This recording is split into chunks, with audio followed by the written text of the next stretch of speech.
Olá, queridos, Deus abençoe você, sua vida, sua família, seu ministério. Esse amigo que vos fala, pastor Sérgio Santos. Estamos aqui de volta com o nosso A Luz das Escrituras.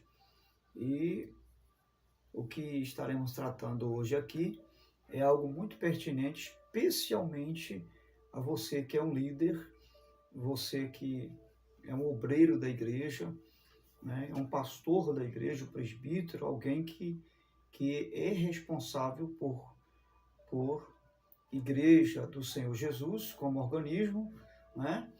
E pela igreja como uma instituição, que é o que nós estaremos tratando aqui agora.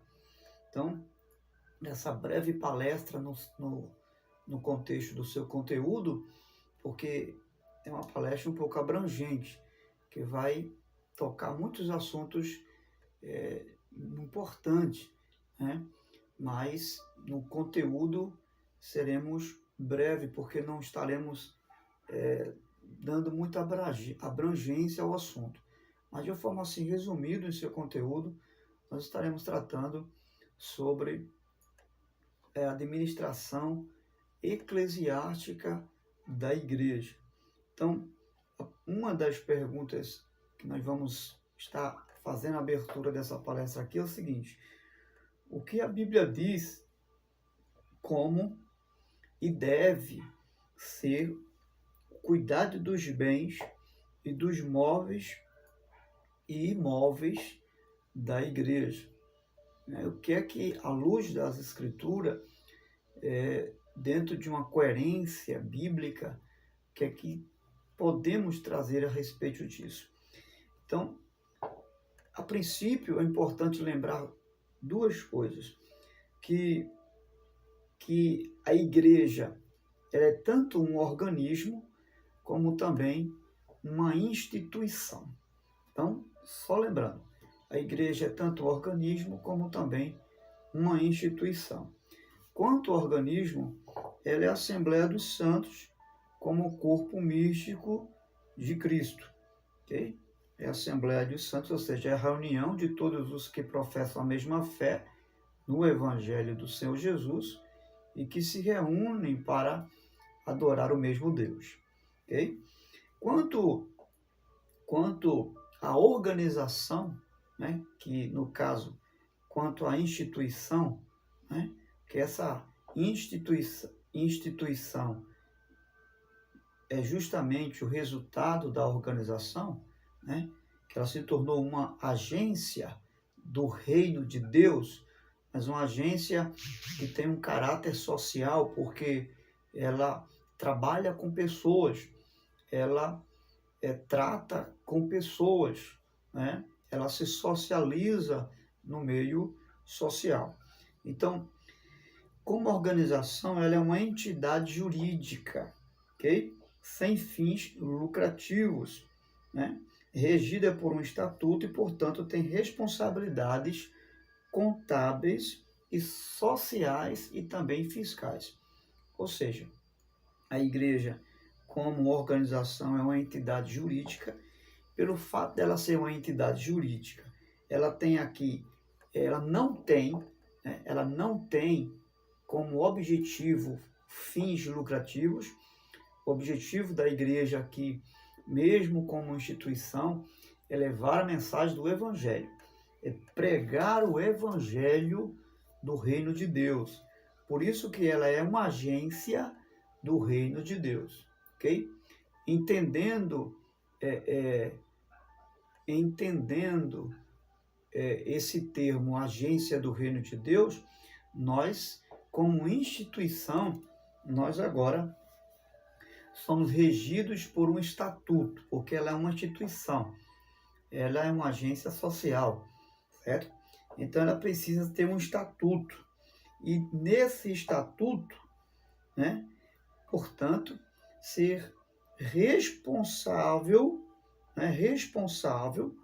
tendo em si as contabilidades, né, sendo assim responsável, tendo níveis contábeis, né, áreas de contabilidade, né, e sociais e fiscais, ou seja, dentro desse panorama de organização, a igreja que não é sustentada pelo governo, pelo prefeito e por nenhuma outra instituição, mas ela é mantida pelos fiéis da igreja. Então, nesse caso, tudo que se entra, né, como uma oferta para manter esta instituição, ela deve ter registros, né? Tudo que se organiza como departamento, como secretaria, né? como justificativas de compras e vendas para o crescimento dessa instituição, deve ter então uma contabilidade, uma organização nesse sentido aí, ok? Como nós dissemos, ela é sem fins lucrativos. Então, para adquirir um bem, um patrimônio, ela vai ter que usar das doações dos membros da igreja. Ou seja, ela vai ter que usar de doação dos membros, dos fiéis. Isso pode ser em objetos, né? Como também em oferta, em espécie. Quando ela precisa alargar as tendas, construir uma igreja, então a dependência dessas coisas estará exatamente na fidelidade da sua membresia, né?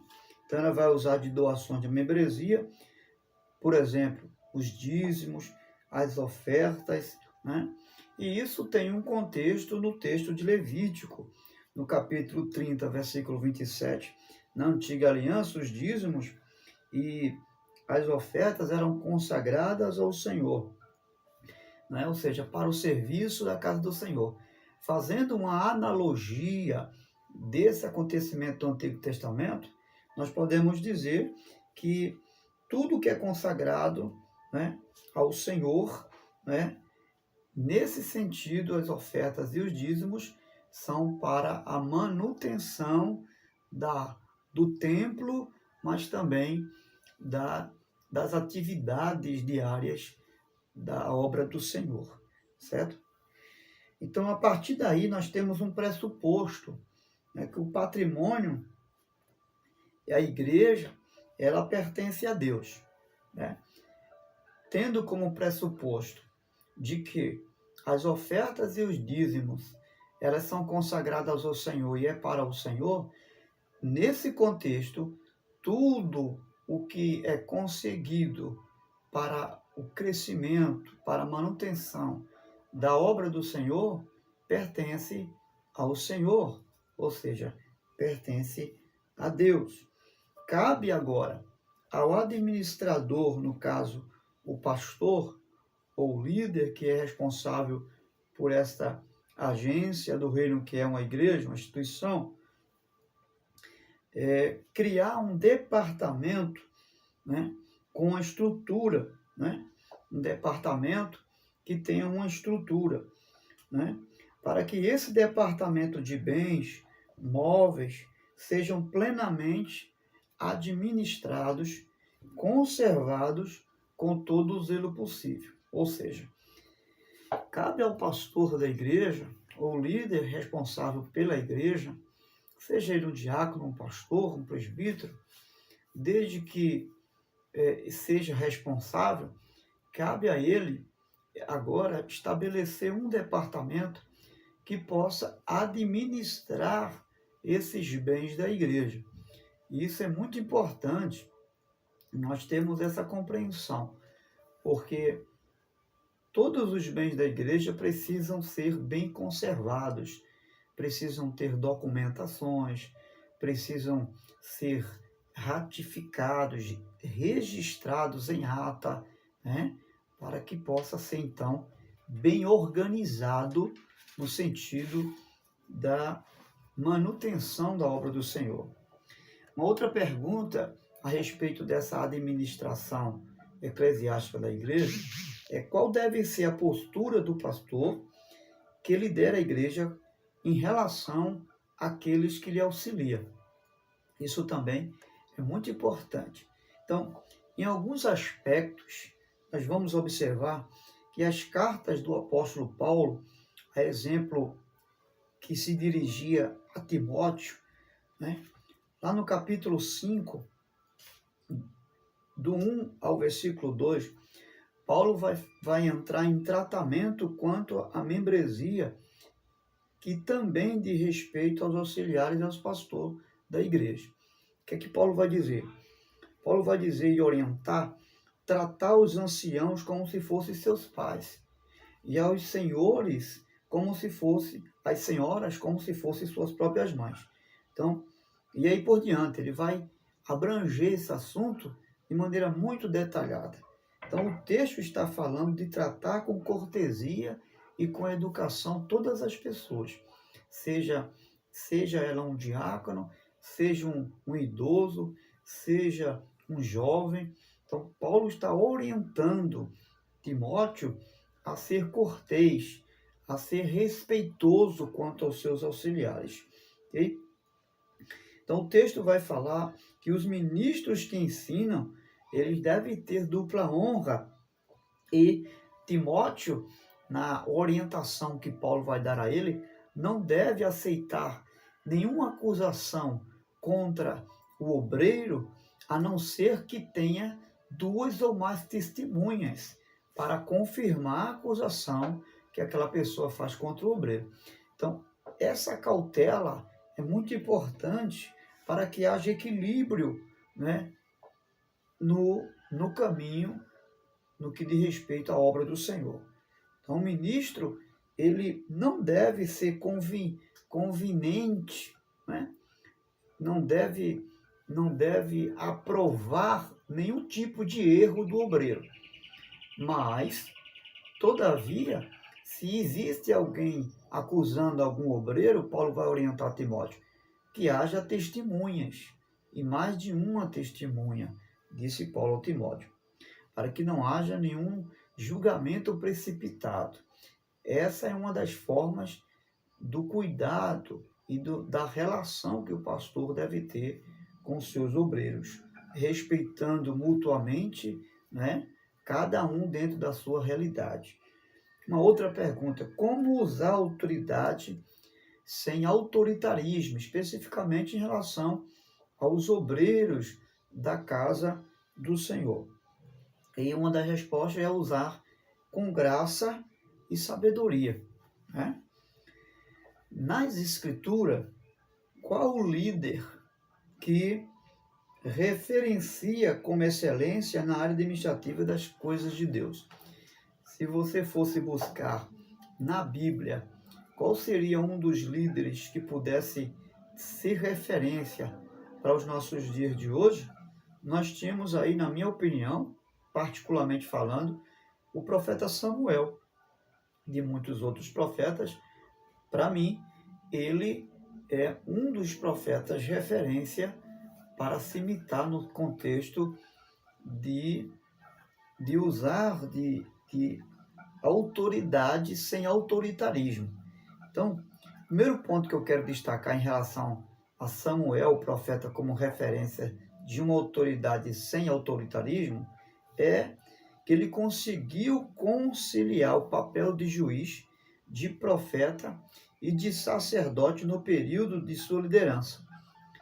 Ele exerceu 3 exercícios ministeriais: o papel de profeta, de juiz e de sacerdote. E isso ele conseguiu conciliar com muita prudência, com muita sabedoria diante de Deus, mas diante também de Israel.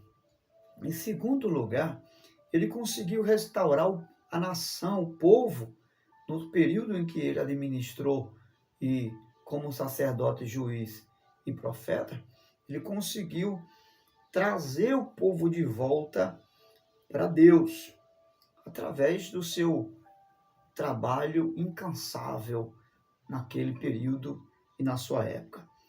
Em terceiro lugar, considero o profeta Samuel como uma referência para nós nos dias de hoje, porque ele instituiu a escola de profetas ele se preocupou em preparar líderes para o futuro de amanhã. E quantos são os líderes que não se preocupam com essa área, não é verdade?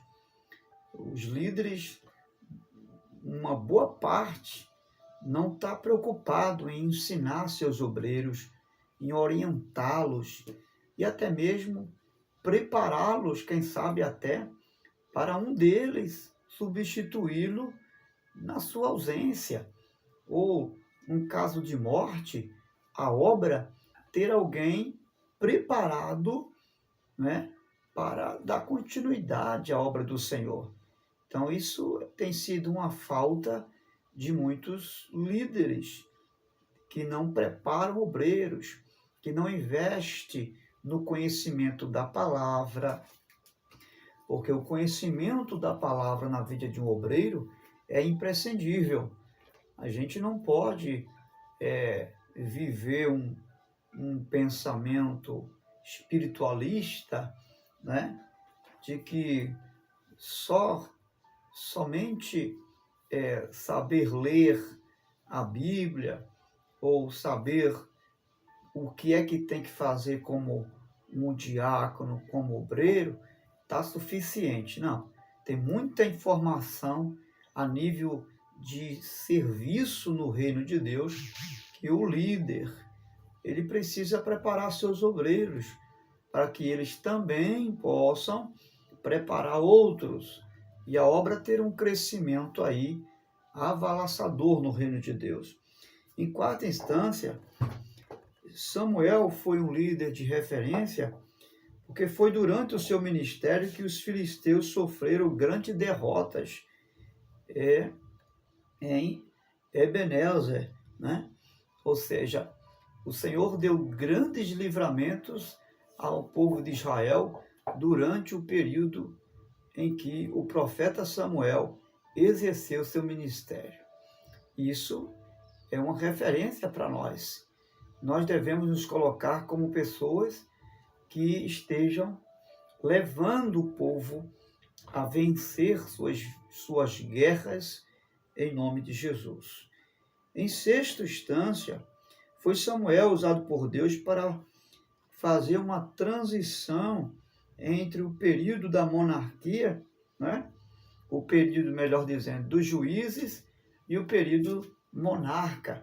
Foi com Samuel, o profeta, que houve essa transição, essa mudança do período dos juízes para a monarquia, ou seja, do período onde não havia nenhum rei humanamente falando e passou a ser governado por reis. Foi também através de Samuel que houve a primeira consagração de um rei, né? Samuel, usado por Deus, consagrou o rei Saul e depois veio o rei Davi e por aí sucessivamente. Então, estabelecer homens para o ministério da igreja é algo importante, né?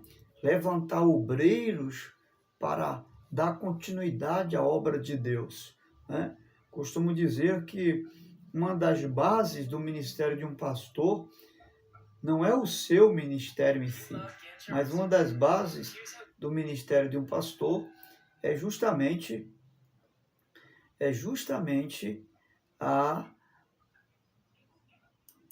o ministério que ele exerce rodeado de obreiros. Então, se um pastor ele não tem um corpo de obreiro que possa lhe ajudar, se ele não tem auxiliares ao seu lado, capacitados, preparados, ele está fadado, tanto quanto o seu ministério, a uma falência, né? Vai chegar uma hora que haverá tanta coisa, tanta demanda para se fazer, que ele não vai poder dar conta sozinho e vai estar fadado a um fracasso, posteriormente falando, por falta de obreiros na seara do Senhor. E Jesus ele vai nos mostrar lá em Lucas 10, inclusive, orientar os discípulos a orar a Deus, dizendo: rogai ao Senhor da seara que envie obreiros para a sua seara. Então, obreiros na seara é imprescindível. E Samuel foi usado por Deus para consagrar esses homens aí. O que o líder precisa fazer para receber benefícios legais sem ter implicações com as leis de um país? Nesse caso, um líder, ele precisa e deve tomar alguns cuidados, né? Porque a igreja agora não é só um organismo, né? Não é só o corpo de Cristo. A igreja agora, ela é uma instituição. Existe um templo, né? Uma casa de oração, e se existe mais de um patrimônio, então ele precisa, em primeiro lugar, tomar algumas precauções. Toda e qualquer doação deve ter origem lícita. Preste atenção nisso. Toda e qualquer doação que se fizer à igreja deve ter uma origem lícita. Do contrário, não deve ser recebida. Por exemplo, alguém vai doar um saco de cimento para a igreja, a nota de compra do saco de cimento. Alguém vai doar madeira para a igreja, tem que ter a nota de compra dessa madeira. Alguém vai doar tijolo para a igreja, qualquer que seja o tipo de coisas que vier a ser doado para a igreja. Deve ter uma notinha fiscal, ok? Do contrário, não deve ser recebido. Isso é um cuidado que deve se ter o obreiro, o pastor, que lidera um patrimônio no contexto da sua igreja. Nesse caso, toda doação deve ser registrada. Olha aí a importância de se ter uma ata. Se é uma questão financeira, tem que ter uma ata financeira. A igreja, dentro da sua secretaria, precisa ter uma ata financeira, certo? Isso é muito importante para registrar os dízimos e ofertas, certo? E colocá-la naquele livro. Os livros contábeis da igreja, no caso é a ata.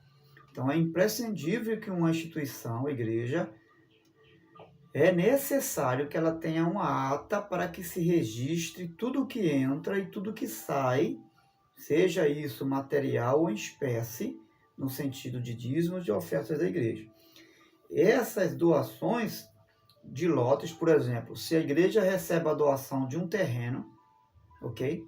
Ou se compra algum terreno ou bens móveis e imóveis, sejam lavradas em atas, ou seja, isso deve estar registrado em ata. E outro detalhe, não só o líder registrar em ata, mas ter testemunhas também daquilo que está sendo entrado, certo?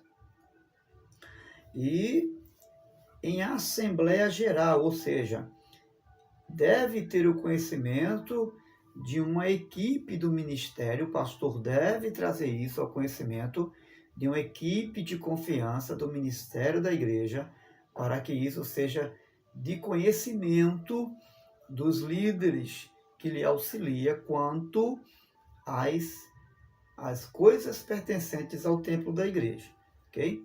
Então isso é muito importante e o pastor, para estar assegurado de qualquer que seja a acusação contra alguma coisa, ele deve estar seguro, protegido, não só por aqueles que são suas testemunhas, mas por um livro lavrado em ata, tá certo? Isso é muito importante. Outra coisa, é preciso que essas doações de terra, de bens, tenham registro de cartório. Se houver algum litígio, a direção estará protegida. Se houver alguma acusação, né? Porque deve estar essa ata da igreja com registro de terreno, com registro de valores de compra, de bens e de imóveis, do que entra, do que sai, deve estar lavrado em ata e em cartório. Porque se houver alguma acusação contra a direção da igreja de roubo, de furto, qualquer outro tipo desse tipo de coisa, o pastor e a liderança está protegido pelas testemunhas que estão com ele, mas também pela ata que está registrada com data, com mês, com hora e ano de todos os acontecimentos nesse sentido aqui, ok? Então isso é muito importante na vida de um pastor que, por sua vez, deseja ter a igreja no contexto de instituição organizada, ok? Então isso não pode ficar de fora, isso não pode de forma nenhuma ficar isento do conhecimento do pastor. Outro perigo do líder, porque estamos falando dos perigos que existe do líder não ter essas coisas em pauta de forma legalizada, estruturada. Isso fala de organização. O outro perigo é o líder registrar os bens da igreja no seu próprio nome. Isso não pode. Possa até ser que o líder possa fazer isso, mas ele não é inteligente, não é interessante que esteja registrado no seu nome nenhum bem imóvel da igreja, ok? Não deve fazer isso no uso dessa instituição, colocar o nome da igreja no seu nome, ou colocar alguma conta bancária no seu nome da igreja. Isso não é conveniente, não é certo fazer isso, ok? Então o pastor, que seja o representante, não pode colocar os bens da igreja em seu próprio nome. Isso não é correto fazer isso, ok? Por quê? Porque a igreja, ela não é composta do pastor. A igreja é um organismo vivo, composta pela Assembleia dos Santos. Lembra do que nós falamos no começo? Ela é composta pela Assembleia dos Santos. Então, a igreja deve ser atribuída à instituição. Se é para ser registrada, tem que ser registrada no nome da igreja. Qual é o nome da igreja? Igreja A, B ou C, então bota no nome da igreja. Ok? E a igreja, no âmbito financeiro, também deve ter uma conta aberta no nome da igreja, não no nome do líder que está na direção daquela instituição. O que é mais fácil administrar? Vamos lá observar isso aqui. Coisas, pessoas ou processos? E a resposta é simples. É mais fácil administrar coisas e processos, se torna mais simples, por mais complexas que seja, mas se torna mais fácil, porque coisas e processos não têm sentimentos. Coisas e processos não ficam magoados, não é verdade? Isso é muito importante. O que fazer quando o pastor quer mudar algum imóvel da igreja e existe resistência por parte de alguns? Então, você que é pastor, você que é um líder, preste atenção nisso aqui. O que fazer quando você se encontra nessa situação? Você quer vender um patrimônio da igreja, você quer vender um terreno da igreja, mas existe algumas pessoas que estão resistindo, uns não aceitam, a maioria não aceita, a minoria concorda. O que fazer diante dessa situação? Deve-se sentar e conversar e explicar qual a causa, qual o motivo e a circunstância pela qual o líder está desejando se desfazer daquele imóvel ou daquele bem que pertence à igreja. Então, o pastor, o líder, não tem que usar de autoritarismo e simplesmente vender alguma coisa que pertence à igreja, simplesmente porque ele é o pastor ou é a liderança maior da igreja. Isso não dá a ele o direito de fazer isso. Deve se sentar com a equipe e mostrar, explicar, né, de forma sensata qual a razão, qual o motivo pela qual a igreja está precisando se desfazer de algum imóvel, ok? Existem alguns erros mais comuns cometidos por administradores eclesiásticos. Então, na área contábil, por exemplo, um dos erros muito cometidos por muitos líderes tem sido na área de contabilidade. Por exemplo, o pastor, ele é representante legal da igreja, certo?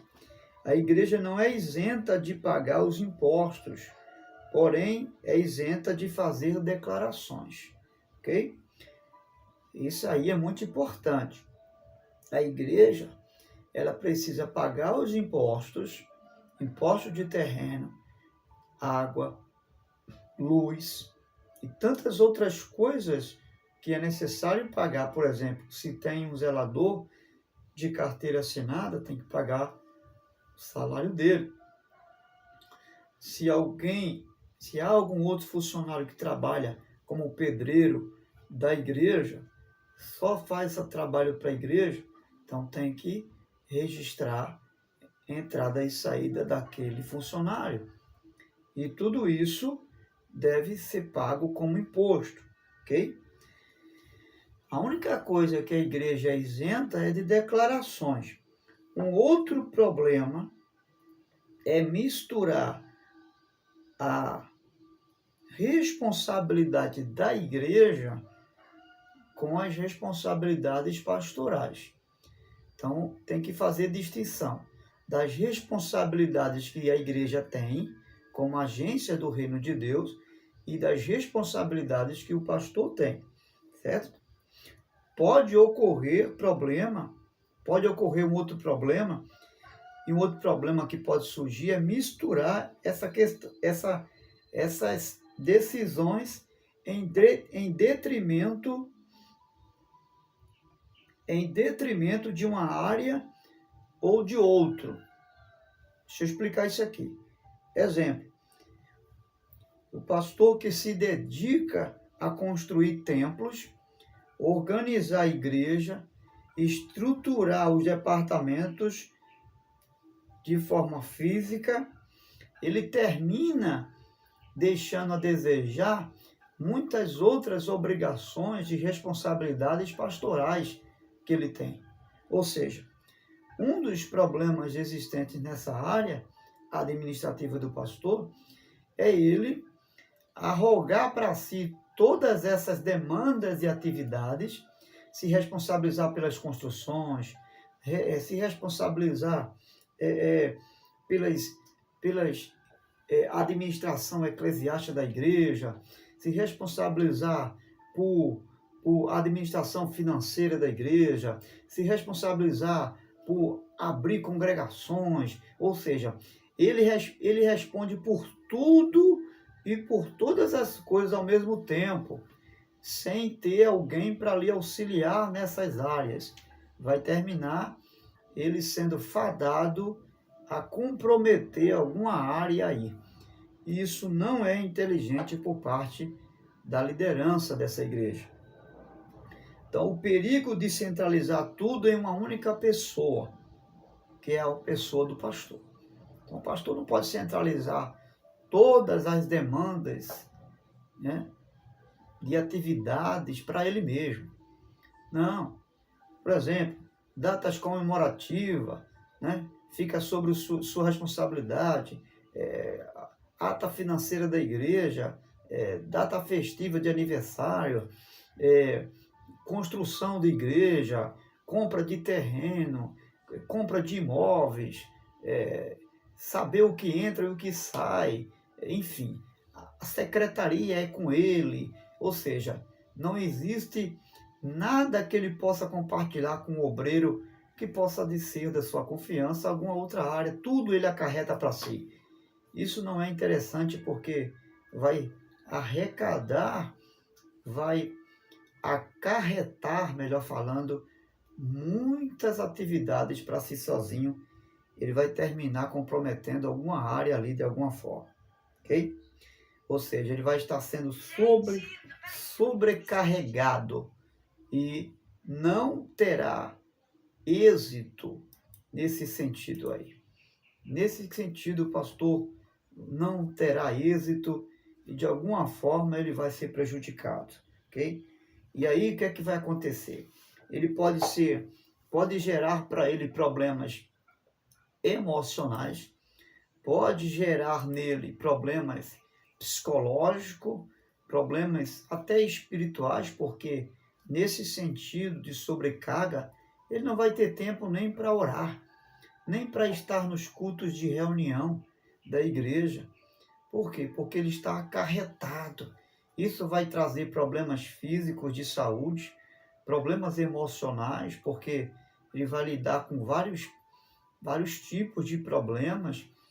Muitas dessas áreas vão dar dor de cabeça para ele, principalmente a área financeira da igreja, que é uma área que muito preocupa um líder da igreja, porque ele tem muitas responsabilidades, né, sociais para se responsabilizar, para pagar, e isso todo mês.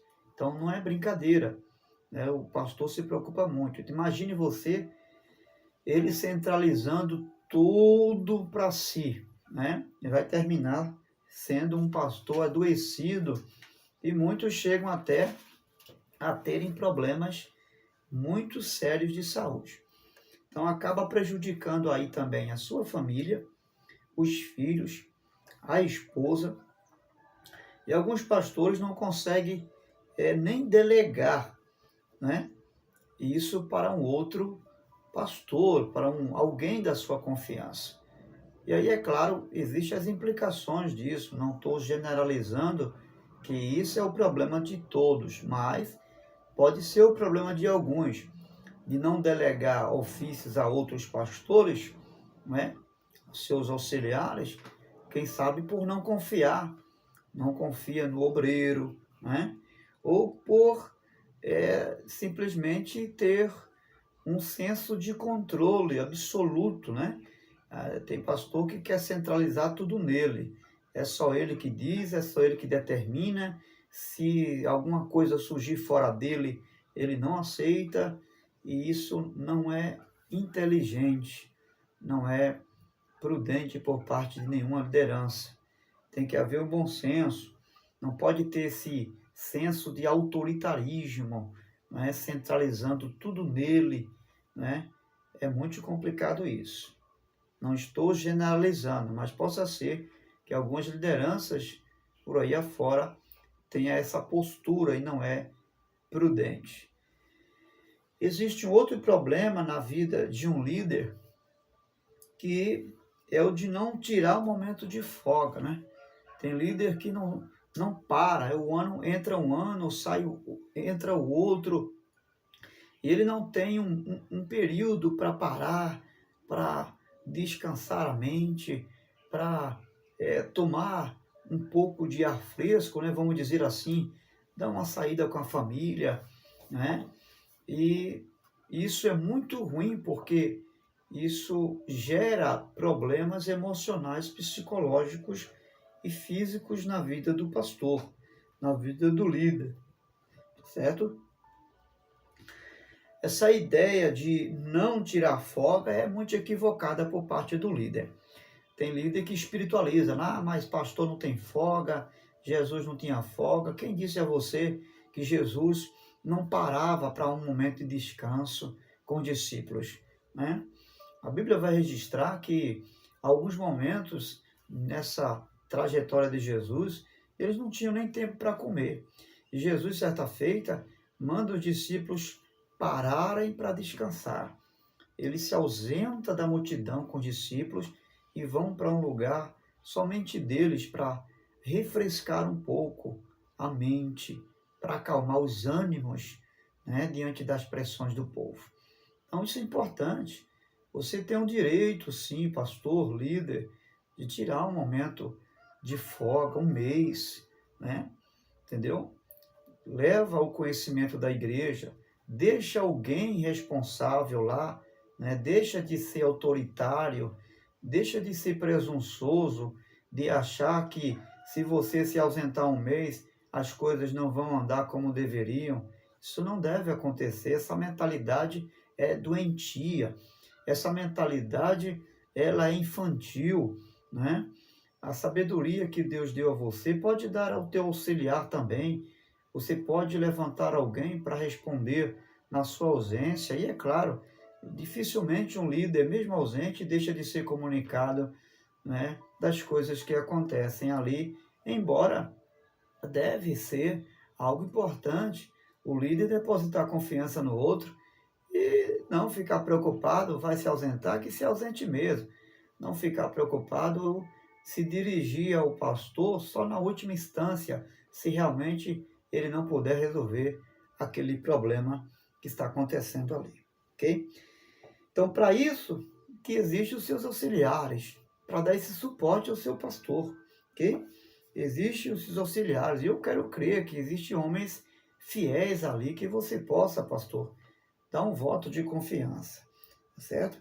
E se você não tem confiança em nenhum obreiro seu, está na hora de você acordar e buscar em Deus e em si mesmo dar um voto de confiança, ok? Jesus deu um voto de confiança aos discípulos. Ele entregou nas mãos dos discípulos a obra que estava para continuar. Então, assim não pode ser. Assim deve ser eu e você, nós. Temos que dar um voto de confiança aos nossos auxiliares. Então, é importante que na igreja haja uma pessoa exclusivamente para administrar as coisas da igreja, para que o pastor fique livre para cuidar assim da igreja. Então é importante ter uma secretaria, é importante ter alguém na área financeira, é importante ter alguém que administre os bens móveis da igreja, é importante tudo isso. Alguém que seja responsável pela construção de um templo, entendeu? E o pastor não ficar acarretado, ele pode estar lá, ele pode estar orientando, administrando, mas não responsável diretamente ali. Tem que estar lá, se o pastor não tiver, não começa nada, né? Se o pastor não comprar, né? Não compra nada. Então o pastor tem que dar aval ao obreiro para comprar alguma coisa, para responder por ele na ausência dele, para assinar por ele, se preciso for. Isso tudo é imprescindível. É claro que tem que ser alguém preparado para isso. Por exemplo, ter um diretor de patrimônio, né? Ter um diretor de patrimônio, um diretor financeiro de inteira confiança da igreja, mas também da direção. E fazendo isso vai aliviar a carga daquele pastor.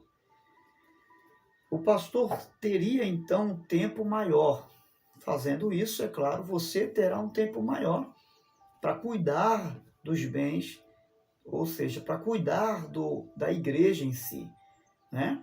Para preparar o seu sermão, para pregar o evangelho na igreja, para ensinar a igreja, para ter reunião com os obreiros, né? E diga-se de passagem, tem líderes que não têm reunião com o obreiro. Leva o ministério assim ao rendezvous da vida. Cada um por si, Deus por todos. E isso não é interessante.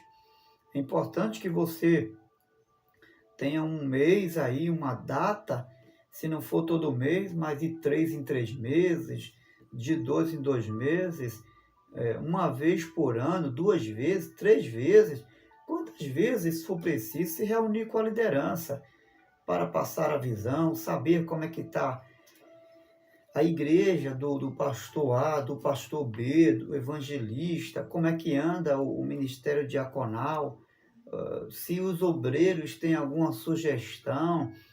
Ouvir os obreiros é imprescindível para um líder que lidera, e principalmente se ele é um pastor presidente, é aquele que preside todo o ministério da igreja.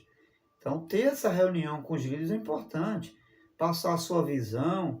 Se você vai levantar um propósito maior, reúne o ministério para que os mesmos, nas suas respectivas congregações, passe a sua visão adiante para a igreja.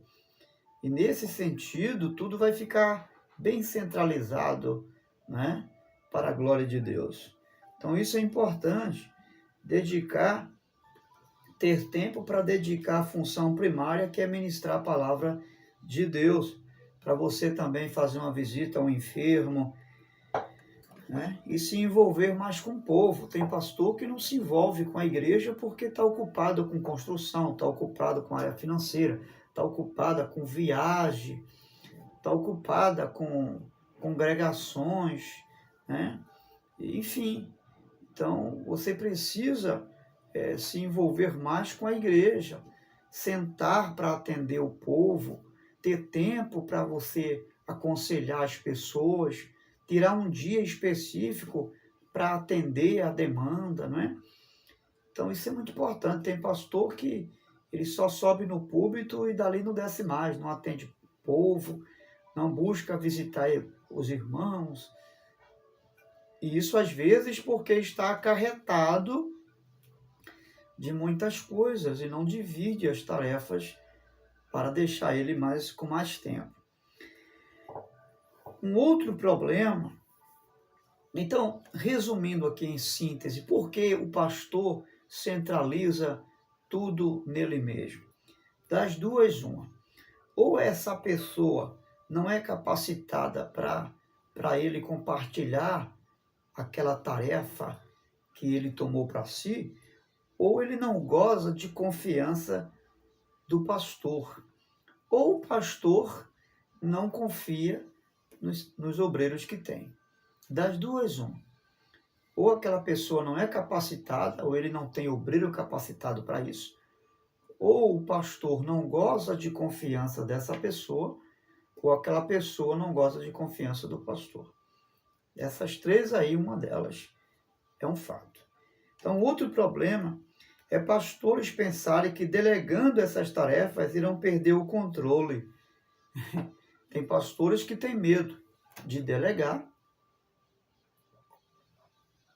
de compartilhar algumas tarefas de responsabilidade administrativas, porque às vezes não confia no obreiro, tem medo de perder o espaço, tem medo que aquela pessoa administre melhor do que ele, tem medo que a visão daquela pessoa seja uma visão maior, seja uma visão mais abrangente, fica com ambiguidade, né? Ambiguidade é isso, é você ter receio de perder influência de um outro que vai fazer aquilo que você está fazendo, né? Então isso é terrível, isso pode travar e ao invés de avançar no reino, você regredir no reino. E você deixa até de experimentar os seus obreiros, deixa de dar oportunidades a ele por causa de um comportamento autoritarismo, né? Você acha que é só você que sabe administrar, só você que sabe fazer aquilo ali. Isso não é interessante, certo? Um outro problema é pastores está na questão em não dar aos diretores autonomia para fazer o que quer em algumas coisas de cunho permissivo. Ou seja, tem pastores que não quer dar aos obreiros autonomia para tomar algumas decisões. E isso é necessário, porque o pastor ele não pode tomar todas as decisões, né?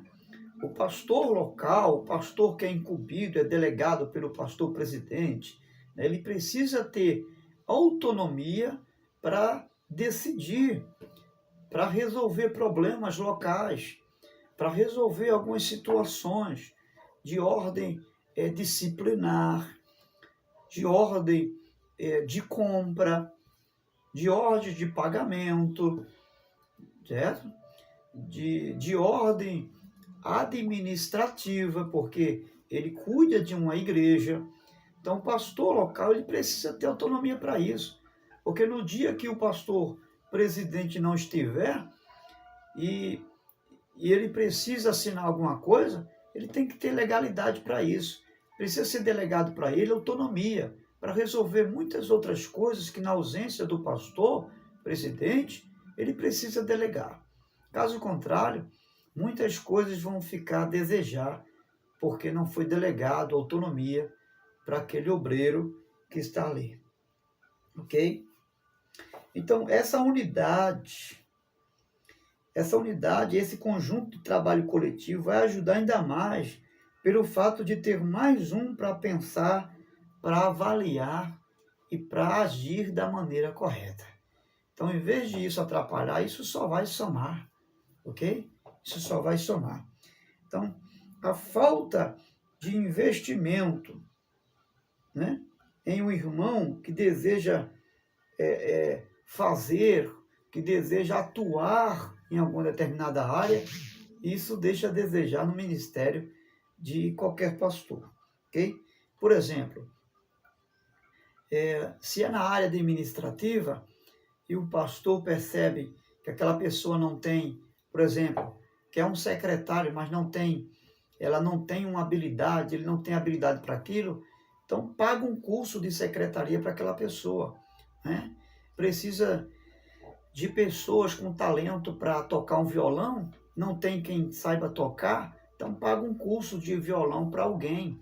Então, fazer isso é investir no reino de Deus, é habilitar pessoas para auxiliar o pastor da igreja, certo? Então, estabelecer prioridades e fazer com que elas sejam cumpridas é muito importante. Ter pessoas, por exemplo, a igreja vai fazer um acampamento, então ter alguém só para resolver isso. Não tem que colocar isso na responsabilidade do pastor.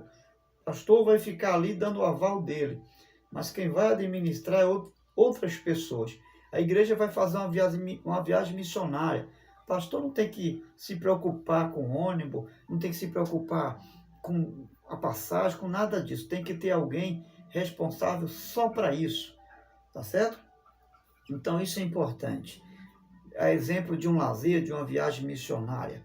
Então, resumindo, a equipe, né, deve viver essa intensidade de compartilhamento de ministério da igreja, ok?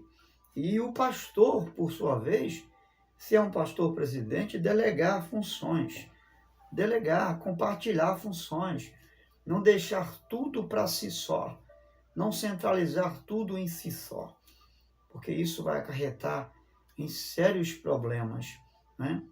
Um outro problema também é o fato da liderança não ter uma segunda pessoa para responder para ele, né? Na sua ausência. Isso também pode gerar sérios problemas na ausência do pastor, porque um pastor, seja ele presidente ou seja um pastor local, ele precisa sempre de uma segunda pessoa para responder por ele ali. E por isso precisa delegar responsabilidades, né? Na ausência dele, colocar alguém para responder, é claro, alguém responsável, alguém que ele possa confiar. Mas isso é importante para que o trabalho do Senhor ele possa ter uma caminhada tranquila e o próprio pastor possa também fazer uma obra com dignidade, uma obra de forma coletiva, com coletividade, e todo o corpo de Cristo, sendo assim, ser abençoado. Eu espero em Deus que você seja abençoado, meu querido amigo pastor, líder, diácono, presbítero, com essa palavra de Deus, em nome de Jesus. Se esta palavra te ajudou, te abençoou em seu ministério, ampliou o seu raciocínio, então que você possa levar mais adiante em nome de Jesus. Um outro ponto aqui, antes de concluir, para não esquecer, esse detalhe para mim é muito importante. Se eu falei, mas eu não detalhei muito essa questão, o pastor, ele levar ao conhecimento da igreja sempre, não é, numa reunião, os acontecimentos, né, que surge diante da igreja. O pastor não deve apenas priorizar reuniões para pedir ajuda aos obreiros, para pedir o apoio dos obreiros. Não, o pastor deve também reunir não só o ministério, e apenas o ministério em reuniões extraordinárias, né, que diz respeito ao ministério, mas também em reuniões administrativas para levar ao conhecimento da igreja aquilo que entra financeiramente e aquilo que também sai financeiramente. Para onde está indo as ofertas e os dízimos da casa do Senhor? Para onde e o porquê da igreja ter comprado isso ou não comprado aquilo? Levar ao conhecimento da igreja numa reunião o porquê de ter gastado Y e W e qual o projeto da igreja para os próximos futuros dias. Então, levar ao conhecimento da igreja entradas e gastos, saldos ou não, positivos ou negativos, isso é muito importante e faz parte de uma boa administração da presidência ou liderança da Igreja do Senhor Jesus. Isso gera na igreja saúde, ok? Isso gera na igreja um estado bom emocional, espiritual, psicológico, para não deixar ninguém pensando bobagem. O que é que o pastor está fazendo com a minha oferta? O que é que o pastor está fazendo com o dízimo, né? Então, levar ao membro o conhecimento do que você está fazendo é muito importante. Dar declarações sobre isso. Não basta você simplesmente, na sua ideologia, né, achar que simplesmente porque você está fazendo e o povo está vendo o que você está fazendo, não precise se justificar, né?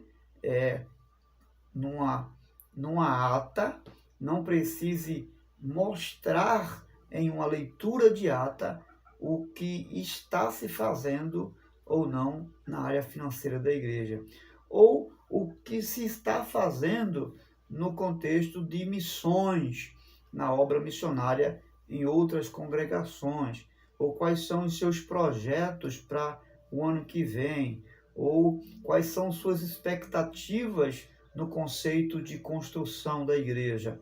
Isso é imprescindível para que você, pastor, você, líder, seja apoiado e acompanhado, assim, pelo apoio não só do seu ministério, mas de toda a igreja do Senhor Jesus. Grande abraço, Deus te abençoe. Se esta palestra, se este comentário aqui agora trouxe edificação e relevância para a sua vida espiritual, dá o teu comentário e compartilha com mais alguém, para que o YouTube possa levar ao conhecimento de muitos outros essa orientação que certamente vai abençoar muitos ministérios em nome de Jesus. Grande abraço, que Deus te abençoe.